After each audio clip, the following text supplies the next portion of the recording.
da peste, da fome e da guerra. Livrai-nos, ó Senhor. Calma, calma, galera. Essa era uma oração muito entoada nas igrejas da Europa no final da Idade Média. É um bom exemplo do quadro de crise, de angústia e fervor religioso daquele período. Era o fim dos dias, era considerado o verdadeiro fim dos tempos. Era o apocalipse que se anunciava. Esse cenário todo caracterizava todo o medo, a destruição, a morte, que foi representada a exaustão por muitos artistas daquela época. Este foi o quadro da Europa em fins da época medieval. A disseminação de doenças em grande escala trazem uma série de desdobramentos históricos, políticos, econômicos, sociais, culturais e religiosos. Tivemos vários exemplos na história. A peste negra, em fins da Idade Média, no século XIV, vitimou cerca de 100 milhões de pessoas. A varíola, que vitimou 30 a 50 milhões de indígenas na América Espanhola durante o século XVI. Um outro exemplo mais recente é o do século passado, com a gripe espanhola, que vitimou cerca de 50 milhões de pessoas após a Primeira Guerra Mundial, em 1918. No capítulo de hoje, iremos falar sobre a peste negra.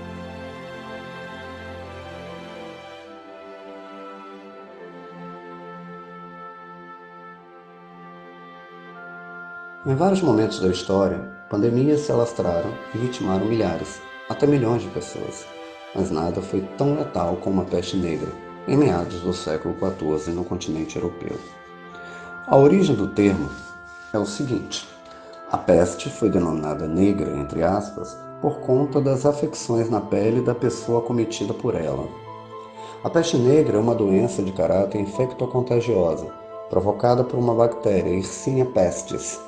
Ela é transmitida aos humanos, principalmente por um vilão, que eu vou destacar aqui. Serão dois, eu vou destacar o primeiro, né? O rato. Né? Onde o rato, através de pulgas que contaminam o parasita, que é o rato, acaba tendo contato com os seres humanos e a partir daí transmitindo aos humanos a peste negra. A peste negra ela tem duas formas de manifestação.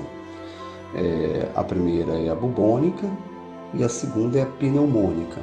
A bubônica é um bacilo que percorria os vasos linfáticos até ficar retido nos gânglios do pescoço, braços e virilhas, e gerando um inchaço chamado bubão. Daí, também a peste negra ser denominada de peste bubônica. A outra é a pneumônica, onde as bactérias se alojavam nos pulmões, facilitando o contágio pelo ar por meio da tosse ou espirro.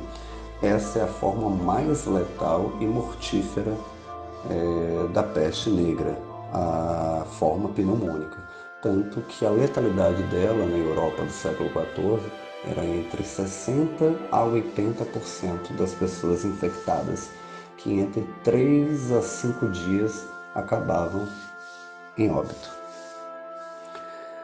Acredita-se que a peste tenha surgido na Ásia Central e tenha chegado à Europa pelos portos do Mediterrâneo, em embarcações que estavam infestadas de ratos contaminados, provavelmente no ano de 1347.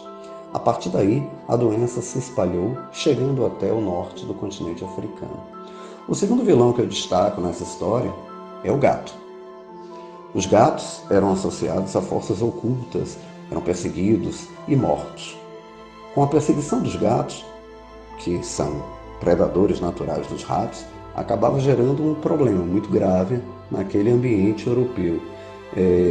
As cidades elas passaram a conviver com uma infestação de parasitas transmissores de doenças, já que a combinação da falta de higiene com a escassez de predadores fez com que a peste negra se espalhasse rapidamente pela Europa do século XIV. Atualmente, porém, não há mais um consenso na ciência sobre terem sido os roedores os principais vetores da doença. Algumas pesquisas apontam que o maior transmissor da enfermidade foi o próprio ser humano. Essa foi a nossa primeira aula sobre pandemias, destacando a peste negra, a peste bubônica. O que eu peço nesse momento para vocês é informação e prevenção. E até a próxima.